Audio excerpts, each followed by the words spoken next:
Turma, mais um dia de live, né? Que dia é hoje? Hoje é dia 28, é isso. 28 de janeiro, 8 horas e 3 minutos. Bom dia, Reinaldo. Vamos ver a galera que tá entrando aí. Bom dia, Giovana.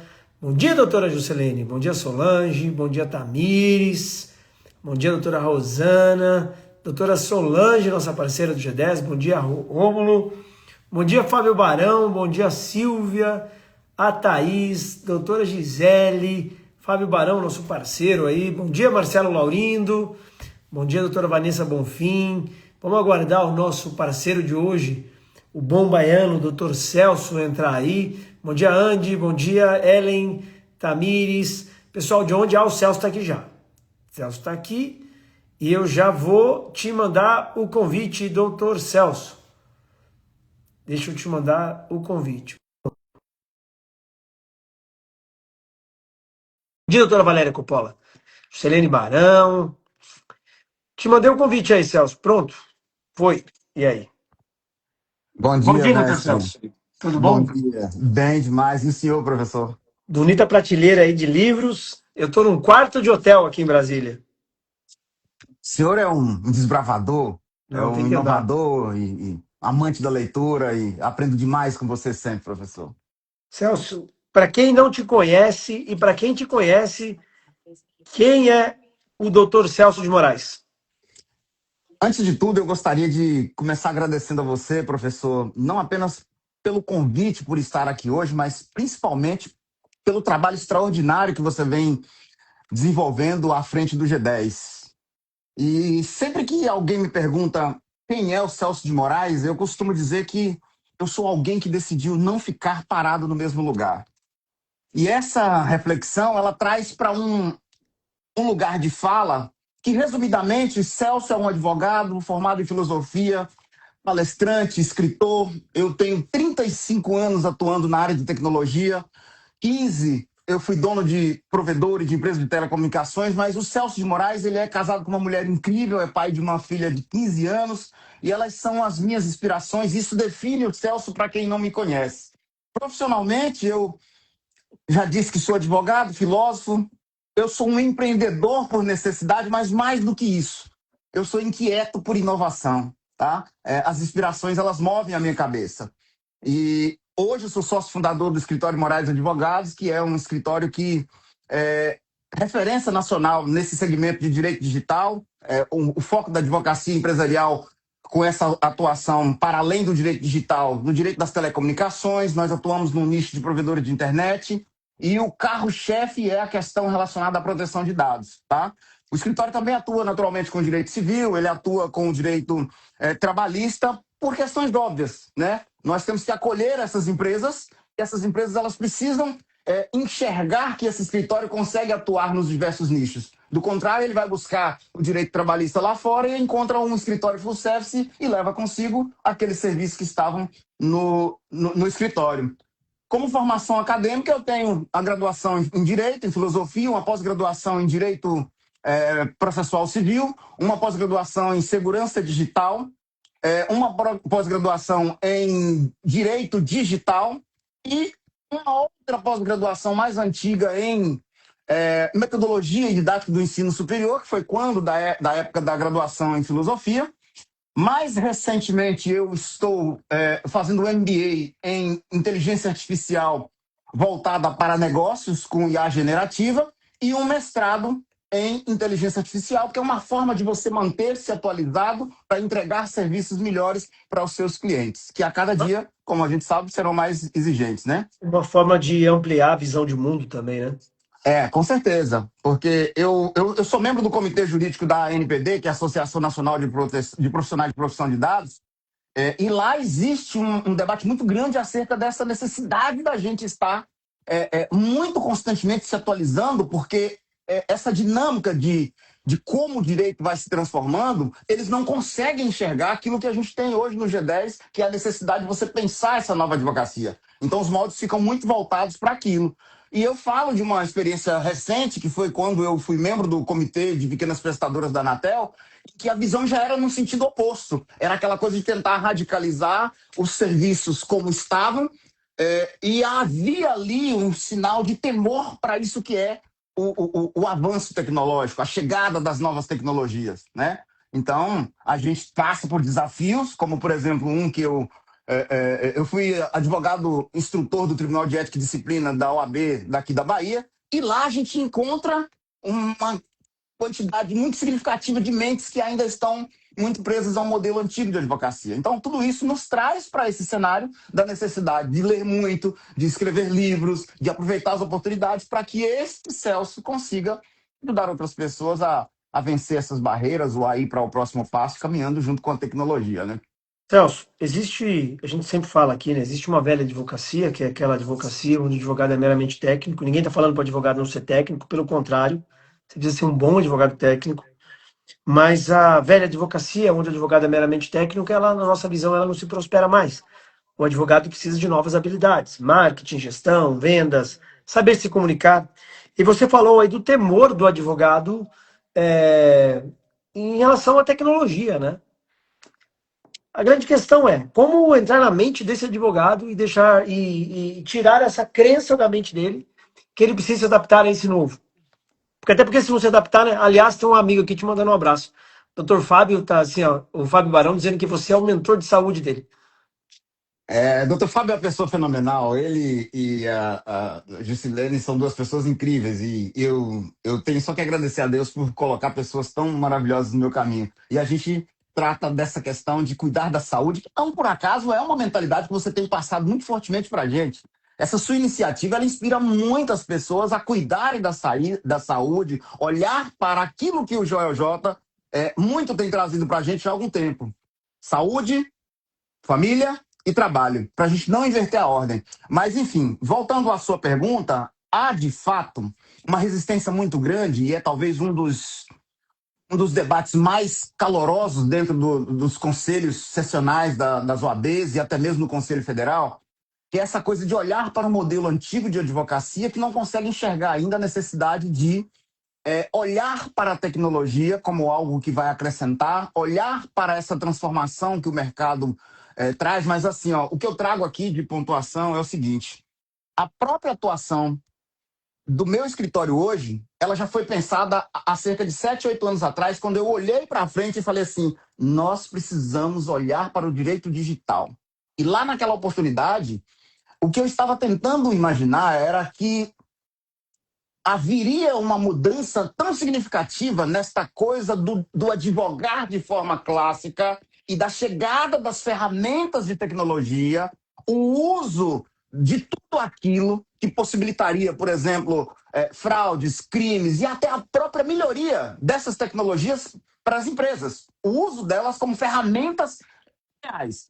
Walter Longo, que é um professor sabido dessa área, ele dizia o seguinte, olha, quando se inventou o navio, com ele se inventou o naufrágio. Quando se inventou o avião, com ele se inventou também o acidente aéreo. Com a inteligência artificial não vai ser diferente. Ela vai ser algo muito produtivo, muito positivo, muito impactante nas vidas das pessoas, Mas mas vai terá, se tomar. mas vai trazer efeitos colaterais. Exatamente. Então é um pouco isso. Aquela mentalidade do que a gente tem hoje é de olhar para como nós vamos conviver com essas novas tecnologias, aplicando isso naturalmente ao direito, porque há a necessidade da gente avançar dia a dia com relação a esses implementos. E aqui eu trago uma parte importante. Eu ainda percebo que tanto as empresas quanto as pessoas não enxergaram ainda a importância, por exemplo, de uma LGPD, por exemplo, que trata da questão da proteção dos dados, que é algo que talvez, como a própria The Economist mencionou, os dados eles são um novo petróleo. Só que tem um detalhe aqui, essa necessidade de você se preocupar com os dados, ela precisa estar na cultura das pessoas e principalmente das empresas, mas empresas são feitas por pessoas. Então, esse lidar com a tecnologia, ele é um caminho sem volta. Não há como. E quando eu falo das diversas tecnologias, eu chamo a atenção destacada para o que é a presença da inteligência artificial no nosso dia a dia. Eu acho que aquilo que a gente está fazendo aqui, da gente abrir uma câmera diariamente, conversando com as pessoas, 40, 50, 60, e todo dia passando essa literacia que o cara precisa estudar, que o cara precisa aprender IA, que ele precisa ter, entender que a inteligência artificial faz parte do aprendizado diário, faz parte da rotina já, né, Celso? Não tem como, Exatamente. né? Alguns são relutantes, né? Mas assim, na nossa visão e na sua visão, eu tenho absoluta certeza, até gostaria de pedir a tua orientação aí. Mais dia, menos dia, o advogado ele vai ter que entender que não tem como ele lutar com essa parada e que isso não é uma marolinha, isso de fato é, né? Como é que você orienta aí os colegas advogados que estão nesse limbo dessa mudança, naquela dizendo, olha, não sei se eu uso, se eu não uso, não sei nem por onde eu uso, não sei não, nem por onde eu começo. Por onde começar a entender essa nova mentalidade de tecnologia?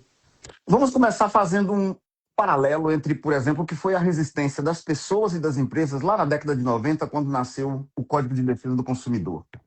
Havia um pensamento de que aquela lei ela era quase impossível de ser cumprida. Havia um pensamento de que aquela lei ela não seria nunca efetiva.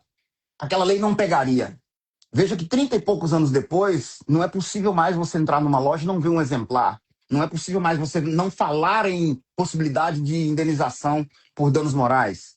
Eu trago essa questão da inteligência artificial para o rol do que é, por exemplo, de novo, a questão da LGPD, que é quem talvez vai regular esse uso adequado dos dados, o PL 2338, que é um projeto de lei que trata do marco da inteligência artificial, ele já aponta para alguns caminhos, ele está em debate na Câmara, ele está em debate no Senado, entre idas e vindas e tal, mas assim, o uso dessa tecnologia intitulada inteligência artificial, ele é algo que veio para transformar significativamente a vida das empresas e das pessoas.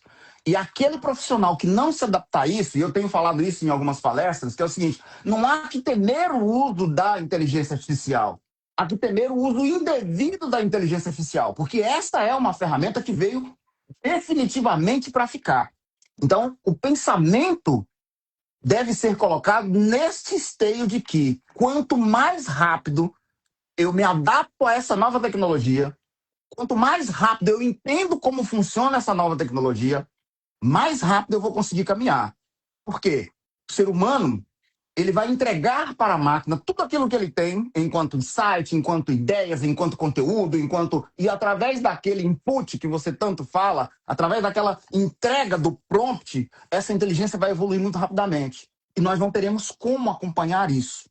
Mas é um caminho sem volta. O uso dessa tecnologia é muito diferente de você fazer uma escolha por usar ou não. Eu vou me apropriar de uma frase sua, que é aquela que fala sobre o uso da máquina de datilografia. Tempos atrás, eu poderia decidir se daqui a 6 meses eu trocaria a minha máquina por um computador, daqui a um ano e tal. Hoje, não é mais possível. É preciso que você inicie imediatamente, do contrário, você vai ficar para trás, e ficar para trás significa se tornar obsoleto. Hoje, 90 dias que você não se atualiza com tecnologia, você está fora do mercado. Então, um alerta aos colegas advogados que aqui estão, né, assistindo ao vivo ou gravado. Se adaptar à tecnologia não é uma questão de desejo ou não, é uma questão de sobrevivência, né, Celso? É Aí, uma questão nesse de aspecto, sobrevivência, é uma questão de você ganhar alguns anos de sobrevida na tua profissão que a gente não sabe de fato para onde vai, né? e nesse aspecto eu tenho que puxar a sardinha para o meu lado. Você nos oportunizou a fazer um lançamento de um livro, e eu falo disso nesse meu último livro, nesse meu quarto livro, que é Pega os livros aí, Empreende... Celso. Tá com os o livros empre... aí? eu tô com os livros aqui, tá? Por exemplo, o empreendedorismo digital, ele fala dessa questão da sobrevivência à reinvenção. Então, assim, vai ter aquele profissional, aquele advogado que vai entrar no estado de sobrevivência, mas se ele não se reinventar com um modelo de nova advocacia, até essa sobrevivência vai estar, de certa forma, comprometida. Porque ele forçosamente vai ter que buscar sobrevivências alternativas. E não é comum o professor ouvir que um advogado está complementando renda como motorista de Uber, ou está ajudando a esposa a produzir bolos, a lembrancinhas e etc. Porque ele está no modo de sobrevivência. E essa sobrevivência, daqui a algum tempo, dado o dinamismo com que as tecnologias e essa tecnologia avança, esse dinamismo vai fazer com que algumas sobrevivências também estejam ameaçadas, tá? Eu trato de uma outra questão muito próxima disso que você colocou, e isso lá em 2022, que é o impacto do avanço tecnológico nas relações interpessoais. E neste livro eu já trato dessa questão, dessa possibilidade de uma mudança. Lá eu falo sobre o metaverso, e o metaverso foi uma coisa que eu acho que serve muito de parâmetro para a gente entender a diferença entre as diversas tecnologias e a inteligência artificial. Esta, diferente do metaverso, ela veio e mudou o modo de vida das empresas e das pessoas. Então, eu Querendo ou acho que a não, né? gente, querendo ou não, é bem por esse caminho aí, né? Celso, você publicou 4 livros. Eu tenho um primeiro livro que foi em coautoria com alguns parceiros. Fui convidado pela editora Dialética a partir de um artigo que eu escrevi de conclusão de curso da minha pós-graduação em segurança digital, governança e processamento de dados. E publiquei. O caminho ficou, de certa forma, aberto na editora e eles então me deram a oportunidade de publicar o segundo livro, né? Que aí já foi esse livro aqui. Em seguida, eu fiz uma publicação desse terceiro livro, que é o Desmistificando a LGPD. Esse é um livro em que eu falo de forma muito tranquila, muito clara, como a Lei Geral de Proteção de Dados Pessoais pode ser aplicado tanto no dia a dia das empresas quanto das pessoas. Porque existem muitos equívocos. Ao longo de muitos anos, quando você entrega os seus dados através de uma ficha, de um preenchimento de questionário, de um currículo, as empresas entendem que esses dados são dela. Só que, na verdade, os dados não são das empresas. Os dados são do titular dos dados. Então, para além desse conceito, eu trago várias outras explicações simples acerca dos direitos do titular dos dados, das responsabilidades das empresas com relação a essa guarda, esse armazenamento, esse tratamento dos dados, que é o foco e é o assunto principal da Lei Geral de Proteção de Dados. E o tratamento de dados nada mais é do que, e aí quando eu digo nada mais é, pode parecer que é muito pouca coisa, mas não é. É toda e qualquer operação que é feita, que é realizada dentro da empresa com os dados. Desde a sua chegada, o armazenamento, a alteração, a anonimização, a modificação, a exclusão, tudo que ocorrer com os dados dentro daquele período em que está sob a guarda da empresa, que é considerado o controlador dos dados, tudo isso é de responsabilidade da empresa. Mas existem 10 bases legais na LGPD e uma delas é o consentimento. Por acaso é a mais frágil de todas as bases. Por quê? Porque eu preciso consentir que a empresa trate dos meus dados, armazene os meus dados, compartilhe os meus dados, me mande publicidades com os meus dados, mas essa base jurídica ela é frágil porque eu posso revogar a qualquer tempo.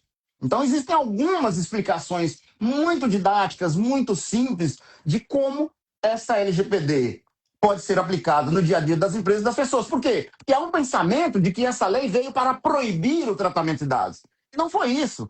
Ela veio apenas para regular a maneira correta Para com que organizar, as né? empresas devem tratar. Exatamente. E é um Celso, pouco isso aí. você é um cara que ao longo dos anos veio escrevendo livros pontuando momentos da tecnologia e do direito. Pela tua visão, pela tua experiência, pelo passado que você enxergou e pelo momento atual, como é que você enxerga o futuro do direito? Como é que vai estar a advocacia daqui a 10, 3 anos, 5 anos? O que você prevê? O que você pressente? O futuro da advocacia ele passa obrigatoriamente por uma necessidade de modernização.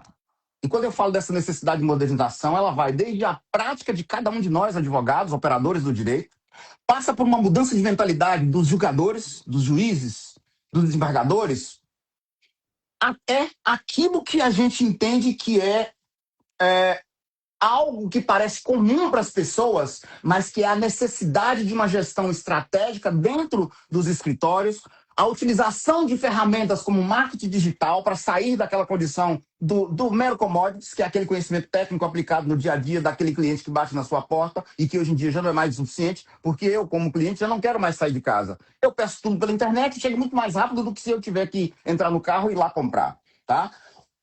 Existem ferramentas como, por exemplo, o uso da própria inteligência artificial que faz com que essa modernização ela seja extremamente necessária e urgente. Então, o futuro da advocacia, ele passa discutivelmente pela necessidade de você modernizar os escritórios, mas antes de modernizar os escritórios, você precisa modernizar a sua mente, a sua forma de pensar, a maneira com que você vai aplicar ao seu dia a dia as ferramentas que estão sendo entregues. Só que tem um detalhe, você pode tentar fazer isso sozinho, ou você pode buscar ferramentas ou pessoas que consigam fazer com que você atinja essa modernização de forma mais rápida. E aí é onde eu acabo tendo que puxar a sardinha. Eu sou um defensor, você sabe muito bem disso, muito fugaz do que é o trabalho desenvolvido pelo G10. E aqui a gente tem uma gama de aprendizados que fazem com que essa modernização ela se acelere. Um colega me mandou uma mensagem essa semana, disse que essas lives nossas é uma verdadeira, é como se fosse uma escola de negócios para advogados. Tem um livro que eu li há alguns anos e que preciso ler de novo, que se chama A Lei do Triunfo, Celso. A Lei do Triunfo é um livro de Napoleão Hill, que é uma chulapa de um livro assim, é 800 páginas, né? Ah, sim. Grande demais. É. É uma Você chulapa de falou, um livro. você falou da Lei do Triunfo. Eu tenho esse livro, mas ele está em casa. Quando É, você falou, eu pensei desse atividade mental positiva, mas é a Lei do Triunfo, é aquele grossão, né? o que que aconteceu lá? Lá no século passado, eu acho que o Napoleão Hill foi pedir emprego para um determinado empresário americano, né? Eu acho que é o Andrew Kennedy, eu acho que é assim que fala o nome dele. E esse empresário disse o seguinte, que contratou o Napoleão Hill para que ele fizesse entrevistas com profissionais de resultado, com profissionais de sucesso, e que fizesse um mapeamento do que cada profissional desse fez, que levou esse profissional ao determinado sucesso. O que eu quero dizer? Resguardado, logicamente, as devidas proporções, o que a gente está fazendo aqui, todas as lives, a minha equipe transcreve a live e, e vem pegando o ponto comum de cada um. Porque, assim, a gente percebe que os advogados que têm muito resultado, que têm muito sucesso, eles têm hoje um padrão comum, né? Esses nossos diálogos aqui de terça-feira, essas nossas conversas, eu tenho absoluta certeza que elas vão se transformar num material muito enriquecedor para o grupo, sabe? Porque quando pega o Celso, quando pega o Pedro Idaci, quando pega, nós vamos falar com todos os membros do G10 aqui, e cada um tem um sucesso todo do teu jeito, enxerga de um jeito, tem a tua experiência. Mas sem sombra de dúvida, Celso, o que eu quero dizer? Essas lives aqui são muito enriquecedoras. A gente gera muito valor. Né? Esse conjunto de informação e de conteúdo, essa massa crítica que nós estamos criando com essas lives aqui, eu vou pegar o resumo das lives e vou transformar isso num material como se fosse, com todo o respeito ao Napoleão Hill, né? Como se fosse um material lá do Napoleão Hill, traçando os pontos de sucesso de cada um. Né? Então vai ser um material riquíssimo. É uma contribuição riquíssima para o grupo e para a advocacia. Tenho certeza absoluta. Professor, eu não tenho dúvida disso, porque lá atrás, quando da minha entrada no G10, eu fiquei olhando em volta e em um determinado momento eu tinha uma ideia constituída na minha cabeça de que o meu aprendizado ele seria na vertical. Eu fiquei imaginando num primeiro momento, olha essa oportunidade de aprendizado, olha que escola fantástica que é poder aprender com o Cristiano, com o doutor Cristiano, com o Caio Carneiro, com o Joel J, com o Flávio Augusto. Eu tinha uma visão desta verticalidade de conhecimento. E quando um start eu percebi que esse conhecimento, essa escola de aprendizado que é o G10, e isso não vem só das lives, não, tá? Isso vem de outras ferramentas. Então, eu consegui enxergar, professor, que para além desse conhecimento que eu poderia adquirir vindo da vertical, existia um conhecimento da horizontal que era fantástico. Essa convivência com outros profissionais em níveis maiores do que o meu, essa convivência com pessoas que têm dores diferentes das minhas, mas que de alguma forma contribuem. Quer ver um exemplo de algo que me fascina? Os hot seats que são realizados nesses formatos dos encontros de terça-feira, por exemplo. O volume de aprendizado que a gente traz dali é monstruoso, porque você consegue fazer trocas reais com profissionais que estão ou em níveis superiores ou em níveis semelhantes aos seus, mas que vivem dores diferentes e esses aprendizados são incontestáveis. Resposta final: isso é definitivamente uma escola de negócios fantásticas. Os pilares que são ensinados aqui, eles eles se aplicam a qualquer advogado em qualquer nível que ele esteja. Então, isso faz toda a diferença. Você olhar para essa possibilidade de um aprendizado rápido, e aqui eu vou abrir um parêntese. Eu leio muito e eu estudo muito e eu busco especializações para ir complementando essas áreas de tempos em tempos, mas o que o G10 proporciona num espaço curto de tempo, em termos de aprendizado, é algo que a gente precisaria, talvez, de muito tempo em faculdades, em cursos preparatórios, em extensão e etc. O G10 realmente acrescenta muito. Ó a live de hoje, ó. Minhas anotações aqui. O momento que eu mais aprendo hoje é nessas lives, eu aprendo muito, sabe? Vai me dando muitos insights. Celso, como é que você se vê daqui a 2 anos? Aonde você se enxerga? Como estará o Dr. Celso daqui a 2 anos? Como é que você se enxerga nisso? Essa resposta ela é muito interessante porque eu posso perfeitamente pegar o Celso, quando entrou no G10, em dezembro de 2024, como ele projetou os 2 primeiros anos. E eu arrisco dizer que o salto foi significativo. Então, me perdoe por frustrá-lo, mas eu não tenho como te dizer como é que eu vou estar daqui a 2 anos, porque se eu cresci tanto nesse 1 ano e meio de G10, você faz ideia do que é essa perspectiva de crescimento futuro? Por quê? Porque hoje eu já incorporei muitos aprendizados, hoje eu já tenho facilidade para manusear muitos conhecimentos. E digo mais, as portas que você, mestre, por meio dessa grandiosidade que essa escola de negócios abre, é algo fantástico. Eu vou te dar um exemplo simples.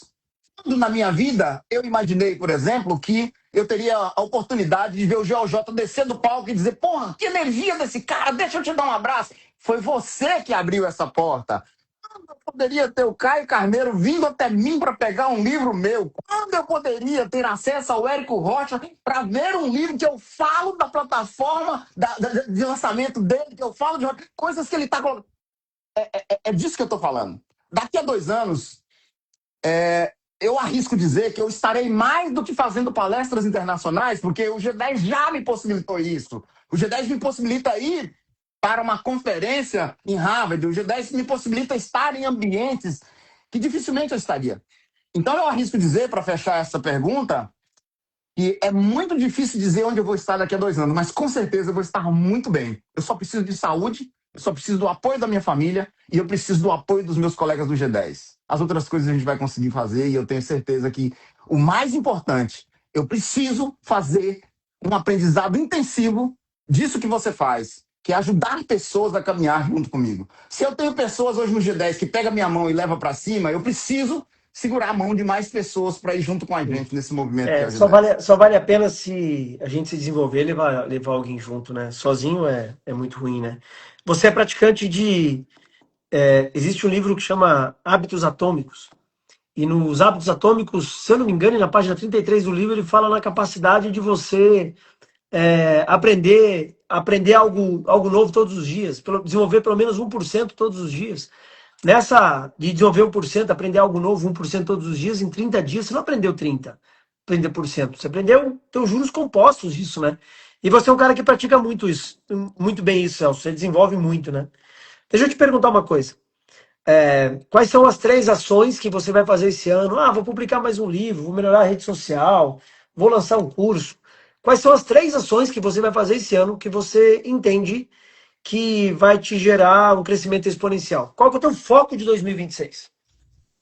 Meu foco de 2026, resumido em 3 ações, ele passa por uma estruturação, pela criação e estruturação de um departamento comercial, que eu segurei para organizar todo um outro pilar anterior, que era o da melhoria da qualidade do atendimento, da organização interna dos processos, da contratação de sistema de gestão, da contratação de mão de obra e treinamento dessa mão de obra qualificada. Então, o ponto 1 é a criação do departamento comercial, mas dentro de um modelo efetivo para escalar.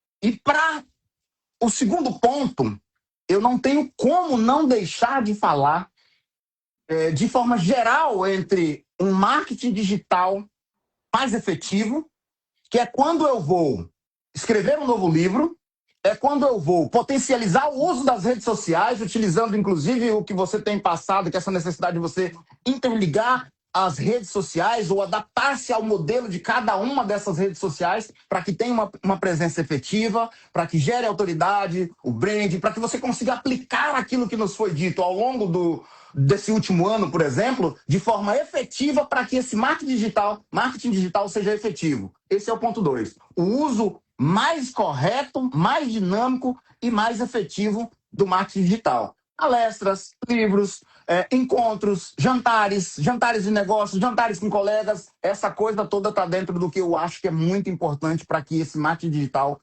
tenha efetividade. E o ponto 3, ele é um ponto que eu entendo que talvez vá chocar muito ou vai se assemelhar muito ao que muitos outros colegas pretendem.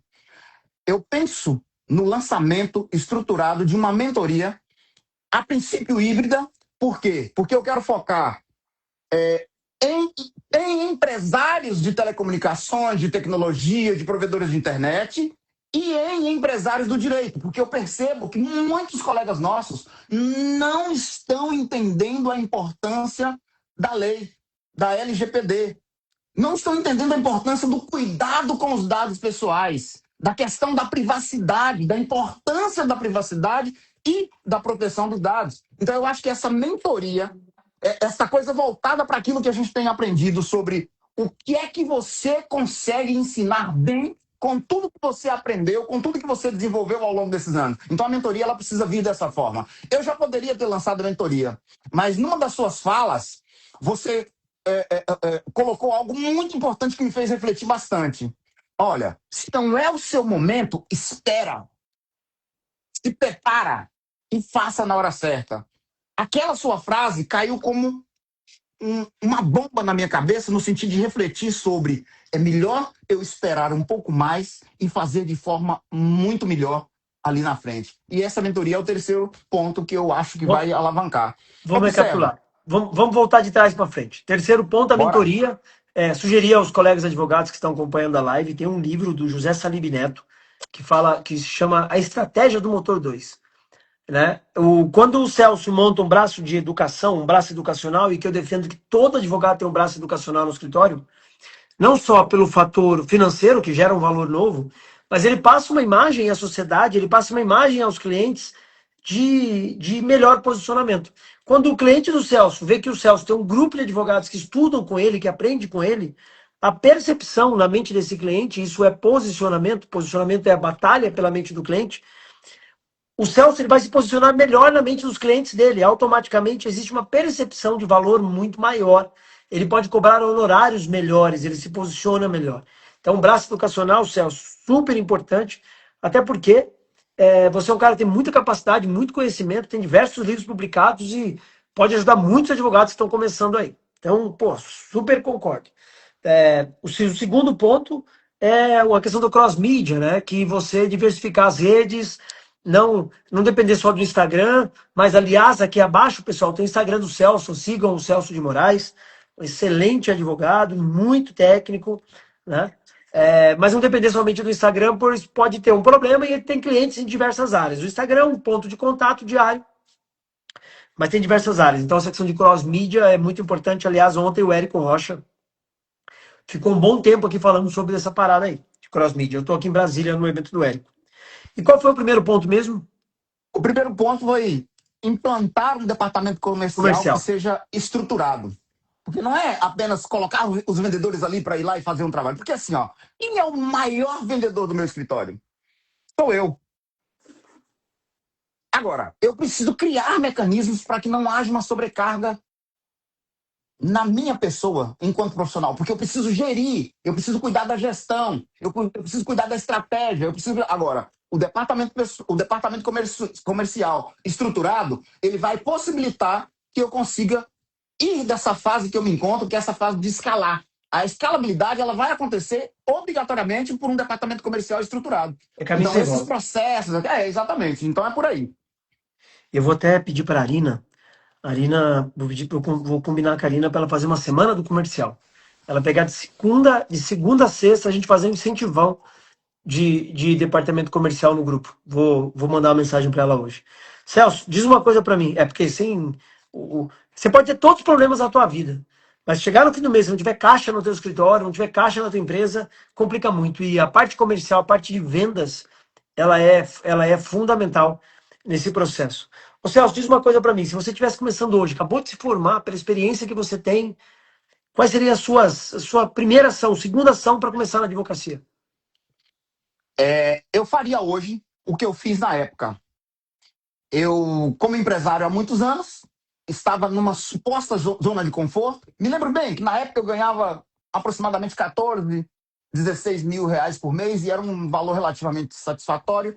E eu tive que começar o escritório e eu tinha que começar com cliente zero. O que eu fiz? Eu busquei sentar com pessoas que já tinham escritórios, professores, advogados conhecidos, entender qual era o modelo de negócio de cada um daqueles clientes, daqueles advogados, o que é que funciona mais em um escritório, o que é que funciona em outro, quais as áreas de aptidão, como é que isso funciona. E este momento do início da minha advocacia abriu um leque de possibilidades. Eu olhei para uma questão que eu achei que era muito importante. Quais são, para além dos meus conhecimentos técnicos, algo que me daria uma possibilidade de avançar rapidamente? O conhecimento que eu tenho de tecnologia. Então, eu mapeei as empresas que eram os clientes, porque eu já conhecia as dores práticas, as dores perante a Anatel, o entendimento de situações contratuais, relações de consumo, tudo aquilo. Então, o que é que eu diria para quem está começando? Olhe à sua volta, veja quem está fazendo o que e que está dando certo, veja o que destas pessoas, o que mais se assemelha ao seu modo de operar e comece a executar. Busque pessoas que sabem o que estão fazendo, que sabem o que estão falando, antes de absorver delas o conhecimento e começa. Comece de forma organizada, comece de forma planejada, faça um É, é, mini é, é planejamento e avance. basicamente, é basicamente procurar um advogado que tem resultado e modelá-lo. É como Ou um advogado transformar esse ou um cara como teu grupo de mentor. advogados. Ou um advogado ou um grupo de advogados. Porque até algum tempo atrás, a possibilidade era de você buscar um advogado. Mas hoje, nós bem sabemos que já existem grupos de advogados, como o G10, por exemplo, em que você vai ter um contato com diversos profissionais de diversas áreas para possibilitar que ele faça essa pescaria do que ele tem de domínio, da área de conforto dele, ou que ele se desafie a ir para uma área que mesmo não seja de conforto dele, mas que ele vai ter uma possibilidade de crescimento mais rápido. Eu começaria dessa forma. Celso, eu vi um conteúdo teu uma vez dizendo assim, quem você vai decidir ser em 2026? Quem você decidiu você ser em 2026? De forma muito simples, eu decidi ser uma pessoa melhor, não apenas um profissional melhor. Eu preciso ser uma pessoa melhor. Eu estabeleci que, por exemplo, ao longo dos últimos anos, eu li muito mais livros técnicos do que livros de gestão, e eu decidi que eu precisava, para além dos livros técnicos, que são importantes, me trazem conteúdo sobre privacidade, sobre dados, sobre inteligência artificial, mas eu passei a ler conteúdos que pudessem me ajudar a desenvolver enquanto pessoa. E olha qual é o resultado disso. Se eu me tornar uma pessoa melhor, eu, consequentemente, vou me tornar um profissional melhor. Então, o meu crescimento pessoal, ele é um dos principais desafios que eu tenho para 2026. Eu preciso crescer enquanto pessoa e, consequentemente, as outras coisas virão. Eu Tem uma coisa que você faz bem, e é uma característica do grupo, é que subir um puxa outro. Você é um cara sempre que está puxando os parceiros do grupo, falando, pessoal, vamos embora. Outro dia, num desses hot seats, eu entrei numa das salas que você estava lá, o colega advogado estava com algum tipo de dificuldade, você falou pro cara, me chama aqui que eu vou te ajudar. Então essa regra de subir um puxa outro, né, de um ajudando o outro, é algo que é uma característica sua e que eu gostaria de ressaltar e até de cumprimentar por isso, né? Acho que isso é, eu não sei se você já leu um livro, tem um livro que se chama, do Adam Grant, que chama Dar e Receber. Ele fala muito nesse gatilho mental da Sensacional. reciprocidade, né? Então você deve É. ser um cara que recebe muito e você também colabora muito, né?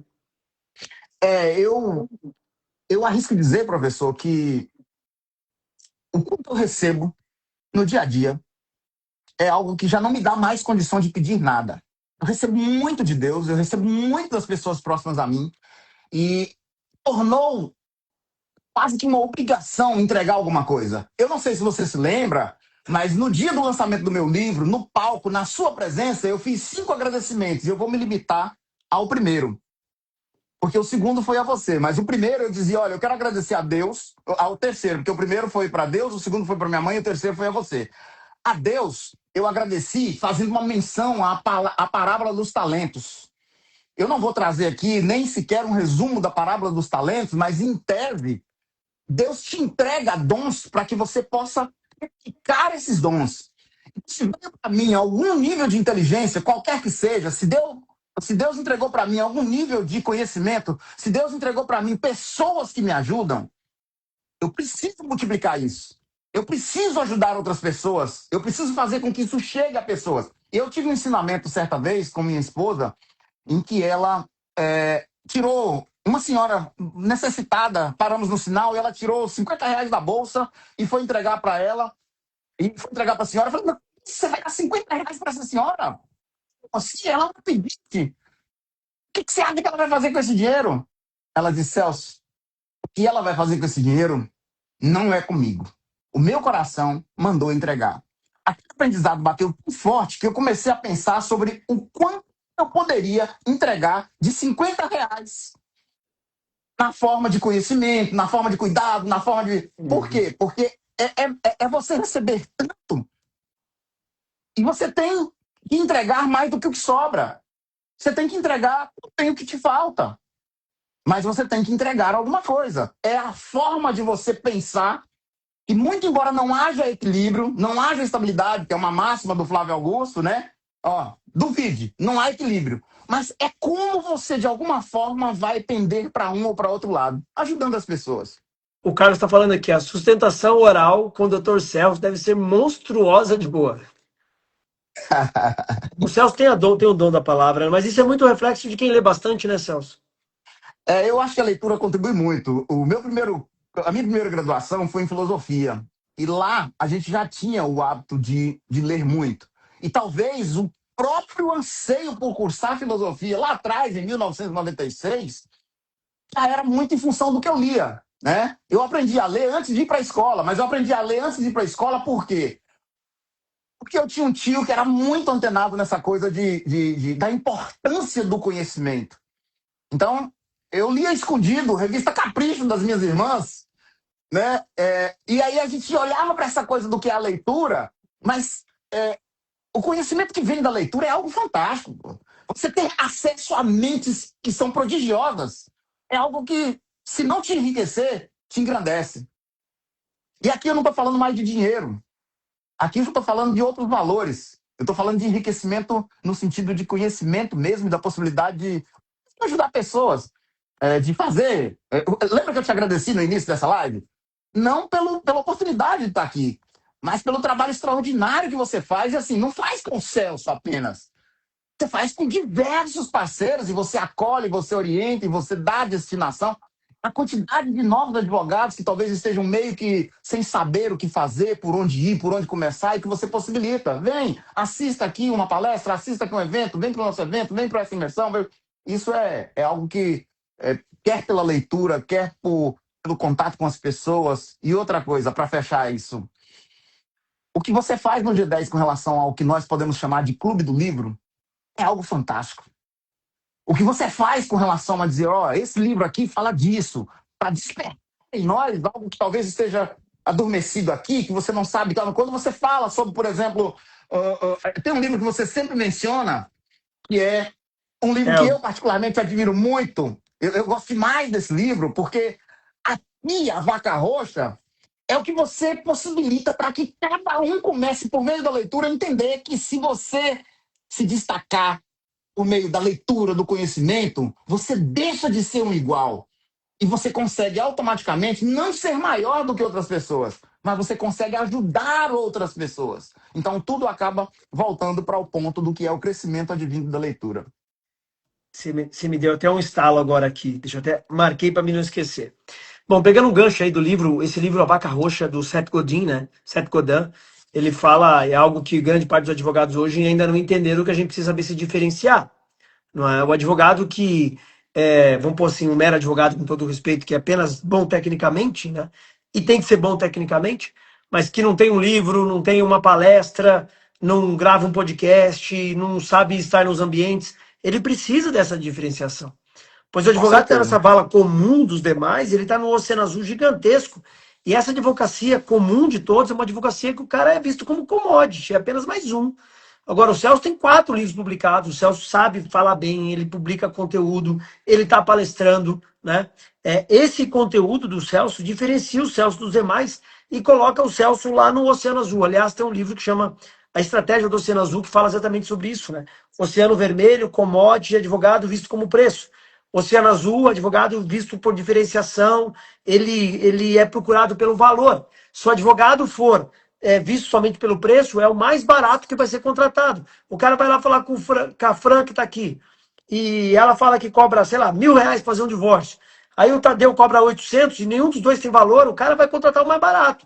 Agora, se você tem valor, tem livros publicados, faz podcast, aliás, Celso, eu não sei se você já está gravando o podcast em São Paulo, precisa gravar o podcast. Se o cara tem podcasts, o cara tem livro, o cara palestra, não tem como não ver o Celso como um advogado preparado. O cliente que quer contratar um advogado bom de LGPD, vê o livro do Celso, fala, pô, esse cara sabe o que está falando.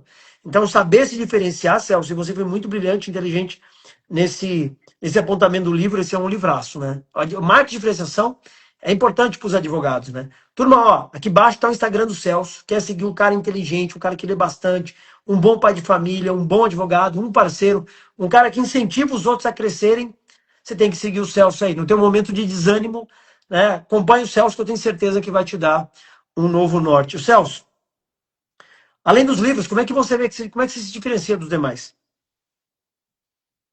Nós estamos num momento em que a necessidade de você ter ou de você levar ao cliente o que é muito difundido hoje como sendo a experiência do cliente. Esse foi um conceito que eu comecei a trabalhar aqui com o meu time do escritório e eu achei que era importante começar por mim. Se nós começarmos a pensar na importância do que é entregar serviços de excelência a partir do atendimento, a partir disso que nós chamamos de a experiência do cliente, e como é que eu traduzo claramente essa questão da experiência do cliente? Porque o advogado ele é especialista em resolver problemas. Mas o que nós queremos, para além dos resultados, e os resultados importam muito, nós apresentamos soluções. Então, o que eu incorporei já há algum tempo é esta mentalidade de que você pode contratar qualquer advogado aí, mas eu preciso que você tenha segurança de que ele vai te entregar a mesma coisa que eu te entrego, uma experiência. A solução do problema do cliente. O advogado, vamos lá, você pegou um gancho importante aí. E vamos tentar explicar, vamos ampliar esse conhecimento. O advogado ele tem que entregar muito além de uma petição, né? Ele tem que Esse é o entregar uma ponto. experiência. Esse é o ponto. Não, não, o game não é a petição, pessoal. Petição todo mundo faz. Mas é a experiência, né, Celso? É a experiência. Eu me lembro bem de uma certa vez em que eu fui fazer uma diligência e entrei na sala da juíza depois de uma espera bem cansativa. Ela me pediu desculpas pelo tempo de espera e disse: doutor, eu demorei para te pedir para entrar, para autorizar a sua entrada na minha sala, porque eu estava encantada com a sua petição. A formatação, ela me chamou a atenção, mas quando eu fui para os pontos do que você estava trazendo na sua petição, e era uma diligência para despachar um pedido liminar. Estava há algum tempo ali, aquela coisa, e ela me chamou a atenção para esse detalhe. Aí ela trouxe para mim um comentário que fez toda a diferença. Ela disse: isso é o que eu gostaria de ver mais vezes na minha mesa. Porque isso vai fazer com que seu cliente experimente uma decisão que lhe seja favorável. Eu não vou despachar a sua liminar hoje, porque o meu despacho tem que ser Eu nunca mais esqueci daquilo. Então, aquela ideia de entregar para o seu cliente uma experiência, seja através do trabalho técnico, seja através de como ele é recebido no seu escritório, esta é talvez a diferença entre O os muitos advogado, advogados que fazem a mesma coisa. o advogado pode não perceber, mas uma xícara com logo, uma mesa organizada, uma boa recepção faz uma diferença gigantesca, né, Celso? Faz diferença. Eu sempre tenho na minha mesa aqui, eu sempre tenho na minha mesa aqui alguns copos com a marca do escritório. Eu tenho panfletos para que meu cliente tenha um contatozinho rápido com aquilo que talvez não é possível passar para ele. Eu tenho. E esta coisa de como ele é tratado da hora que ele chega lá, ela é muito importante. Dias atrás, aliás, ontem, eu vendo na internet uma pessoa que eu sigo, ela falou o seguinte: olha, ela é advogada e ela já esteve palestrando no seu evento, tá? Ela é daqui de Salvador. Ela chegou e disse o seguinte: gente, eu precisava fazer o cabelo e eu mandei mensagem para uns 3 salões. E um deles me respondeu rapidamente, dizendo que tinha horário e tal. E eu falei: ó, já que os outros dois não responderam e esse respondeu rapidamente, eu vou nesse mesmo porque eu tenho que gravar um conteúdo, eu preciso estar bonita. Ela foi. Quando ela chegou lá, a primeira pessoa que a recebeu a atendeu pelo nome. Quando ela foi para a segunda pessoa também atendeu ela pelo nome. O cabeleireiro já estava em pé ao lado dela e disse: Fulana, eu vou lhe atender hoje, tal, tal. Segundos depois, quando ela sentou na cadeira, alguém trouxe uma quantidade de cápsulas para ela escolher qual das cápsulas de café mais lhe agradava. Ela falou: isso vai me custar uma fortuna. Isso vai me custar algo em torno de 400 a 600 reais. E ela disse que ficou surpresa com aquela experiência vivida num simples salão que ela nunca tinha ido.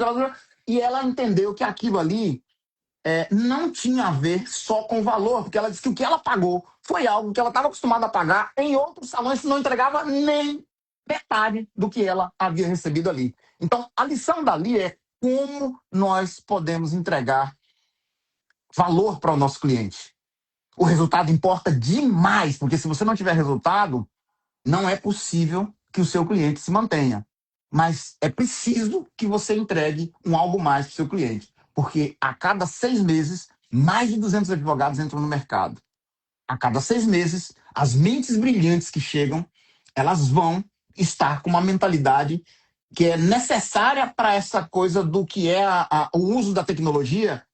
E muito embora nós tenhamos a experiência para trazer para essa discussão, para esse debate, mas essas são mentes que vão criar com muita rapidez. Então nós precisamos entregar experiência para o nosso cliente. Você falou uma coisa que eu marquei aqui, como entregar valor ao cliente, né? O cliente ele tem que fazer um contrato com o Celso, ele tem que sair do escritório do Celso e falar assim, cara, eu paguei barato. Por quê? Por mesmo que o Celso cobre o valor justo, correto, que o Celso acredita, mas na mente do cliente ele tem que falar, cara, esse cara vale muito mais do que de fato ele cobrou, né? Celso, fala uma coisa para mim. Você tem quanto tempo de G10? Eu estou no meu segundo ano de G10. Segundo ano Eu de entrei em 10. dezembro de 2024. É muito pouco tempo, né? Eu sei, mas eu pretendo ficar muito tempo no Não, G10. O G10 mas acrescenta muito. você é visível assim o quanto você expande a mente do grupo, né? É visível o quanto você expande a mente do grupo. Se você pudesse definir o G10 em uma palavra, como você definiria? Não tem como ser outra palavra senão transformação. Porque o G10, ele transforma, e eu já disse isso e vou repetir, ele não transforma apenas as pessoas, ele não transforma apenas advogado e empresário. Ele transforma o advogado, o empresário, em pessoas melhores. E ele transforma de uma forma muito, muito significativa. Tá? Ele transforma a ponto de você olhar em volta e enxergar que essa transformação ela acaba reverberando. Então, a palavra é transformação. Transformação de ideias, transformação de mentalidades, transformação de negócios, transformação de momentos, transformação de expectativas, porque qualquer que seja o seu nível de expectativa para os próximos 3 meses, para os próximos 6 meses, para o próximo ano, o G10 consegue potencializar isso. Então, essa transformação mental, ela faz toda a diferença. Então, a palavra, para mim, indiscutivelmente, é transformação.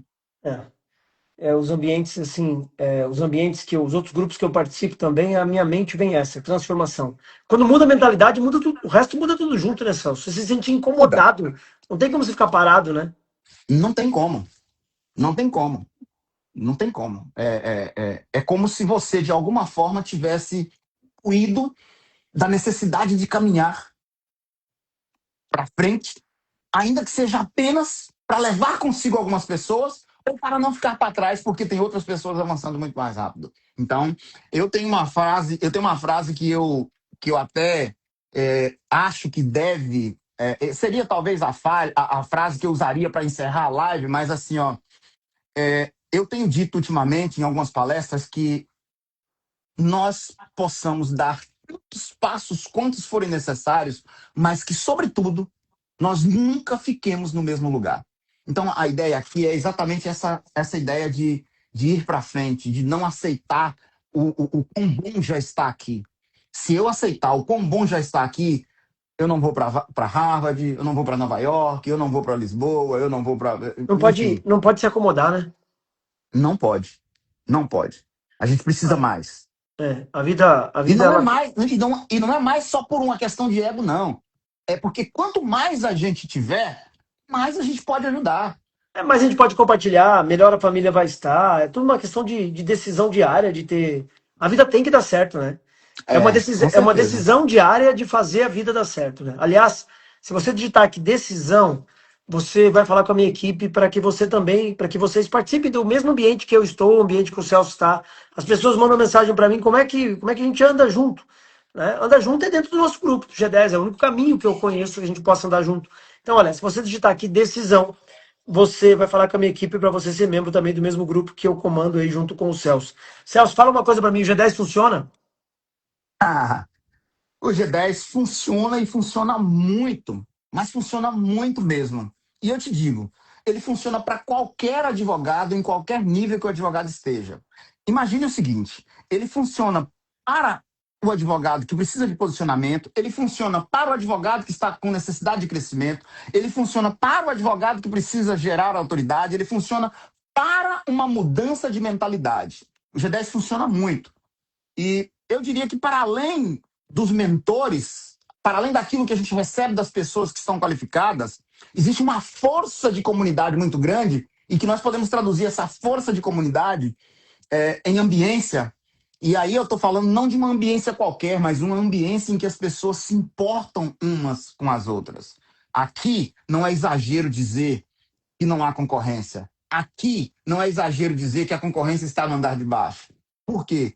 Porque nós encontramos formas de ajudar uns aos outros e essas parcerias, esses elos, esses vínculos, essas formas de caminhar em conjunto, elas fazem com que o G10 seja uma máquina funcional para gerar novos negócios. Funciona Ambiência, né? muito. Você vem pro jantar na segunda? Eu pretendo. Preciso olhar isso com carinho hoje com minha esposa com relação a uma agenda de domingo, mas eu pretendo estar aí no jantar de segunda-feira. É, uma vez por Eu, mês, de- eu- pessoal. Uma vez por mês nós vamos, toda primeira segunda-feira do mês, nós criamos um circuito de restaurantes em São Paulo e nós vamos visitar restaurantes diferenciados, reunir o grupo, conversar, tomar um bom vinho, né? Eu não bebo, mas eu sei que é algo prazeroso para o grupo, mas essa ambiência é importante, né? Celso, você é um cara que, assim, toda vez que alguém do grupo se refere a você, e vários se referiram a você hoje aqui na live, né?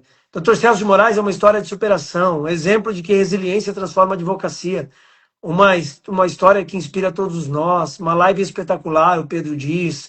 Tem uma galera mandando mensagem aqui, Celso, com certeza a live com você é um grande aprendizado. E turma, deixa aqui abaixo. Qual foi o aprendizado que vocês tiveram na live de hoje? Aqui, ó, eu aprendi pouco hoje, Celso. Ó. Fantástico. Toda live eu vou fazer as minhas anotações aqui, né? Tendo os meus insights. Eu vou aprendendo, pessoal. Deixa aqui abaixo qual foi o grande aprendizado na live com o Celso hoje. Eu tenho certeza que vocês aprenderam muito e eu quero te agradecer, tá, Celso? Por esse teu compartilhar, por essa tua experiência, por estar junto com o grupo mesmo.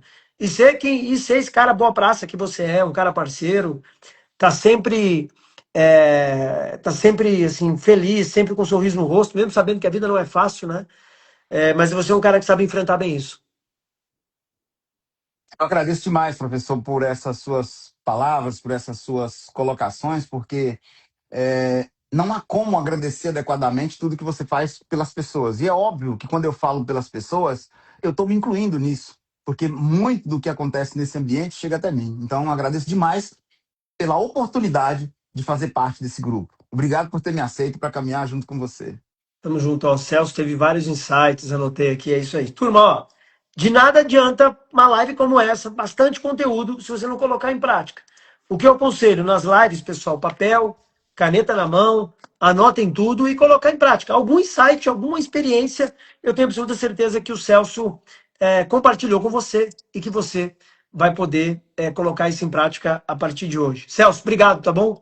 Eu vou estar com o Érico daqui a 10 minutos. Eu vou, eu vou falar pro Érico que você citou aí na live. O Érico é um cara boa praça pra caramba também. E eu tenho certeza que ele vai lembrar de você. Eu agradeço demais. E se ele não lembrar, você fala: ó, o Soneca do livro do empreendedorismo digital estava na live, mencionou você, falou do conteúdo da plataforma que tá, da forma de lançamento que está lá no livro e tal, ele vai lembrar. Ele vai Muito bom. lembrar. Obrigado Turma, por grande, essas grande abraço, oportunidades. bom dia. Amanhã não teremos live, pois amanhã, no horário da live, eu vou estar dentro do avião voltando para São Paulo. O Iago está falando aqui, hoje uma das grandes mensagens que captei foi que a base de tudo é o caráter. Isso, um bom caráter. Né? Um bom caráter, né, Celso? Ter um bom caráter, ser um cara que estuda, que honra a tua família, honra quem veio antes. Um cara parceiro, essa é a base de tudo. Sim, faz a tua parte, que o dinheiro é só efeito colateral. Celso, grande abraço. Obrigado, mestre. Excelente dia e bom retorno para casa. Bom dia, pessoal. Bom dia de trabalho aí. Abraço, pessoal. Bom dia, pessoal. Tchau, tchau.